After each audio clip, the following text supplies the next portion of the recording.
घर तिरंगा प्रोग्राम पवित्र स्वाधीनता दिवस अवसर में जो घर घर तिरंगा कार्यक्रम सारा देश में प्रधानमंत्री आग्रह क्रमे चलुछि एवं समग्र भारतवर्षर 140 कोटी मनुष्यों भितर ये माटी प्रति ये देश प्रति ममत्वबोध को उद्रेक करने समस्त भितर जातीयतावादर भावधारा को आगु को बढ़ावाई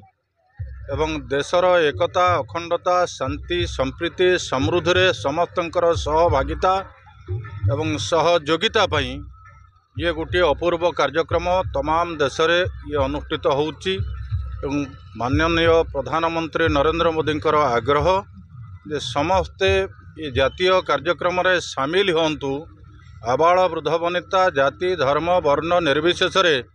समस्त भारतीय माने ये ऐतिह्य संपन्न ये गरिमामय दिवस स्वाधीनता दिवस को आनंद उल्लास रे पालन करंतु। देश प्रेम देशभक्ति माटी प्रेम समस्त भितर अंकुरित हो एवं समस्त सहयोग रे देश एक विकसित राष्ट्र रे परिणत हो सेतिपई ए त्रिरंगा यात्रार कार्यक्रम सारा देश रे स्वाधीनता दिवस अव्यवहित पूर्व तमाम देश में कार्यक्रम अनुष्ठित होउची। आम जिला आम अंचल गाए गाए घरे घरे लोकों भितर आम देखीचे पूर्व वर्ष मानक प्रधानमंत्री आग्रह को सम्मान जनईकि सारा देशवासी केमती निज घरे जातीय पताका समस्ते उत्तोलन उड़ौंती एवं आज जो माने ए देशर क्रांतिकारी जननायक थिले जो मानकर साधना जो मानकर निष्ठा जो मानकर श्रम बलिदान रे देशर स्वाधीनता बहु कष्टलब्ध स्वाधीनता उपलब्ध होता से भली योग्य प्रतिभा मानक संतान मानक सम्मान जणेबा आदि दिवस रे आम समस्तंकर परम कर्तव्य एवं ये कृतज्ञ राष्ट्र राष्ट्र नागरिक भाव में आम अंचलर जे सबुठारु अधिक समय जे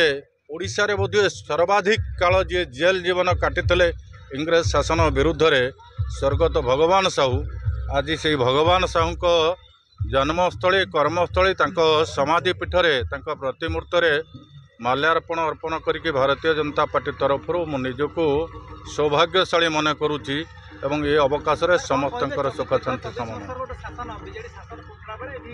स्वाधीनता संग्रामी भगवान साहू खोलामेला स्थान में रखा मुंड गोटे छात नहीं कौन कहे पूज्य पूजार परंपरा होची आमर बुनियाद किंतु कहीं करू नथिले पूर्व सरकार माने कहीं ध्यान दौ नथिले मु तो जानी नहीं किंतु एति कथा आशा करिवु जे आमे भारतीय जनता पार्टी राष्ट्रवादी दल एवं आमर लक्ष्य एवं उद्देश्य होची आग माटी परे पार्टी तो माटीर अमृत संतान माने जो मानक बलिदान जो मानक त्याग निष्ठा तपस्या फल आम एत कष्टलब्ध स्वाधीनता पाइचु स्वाधीन देशर नागरिक भाव में आम गर्व अनुभव करुचु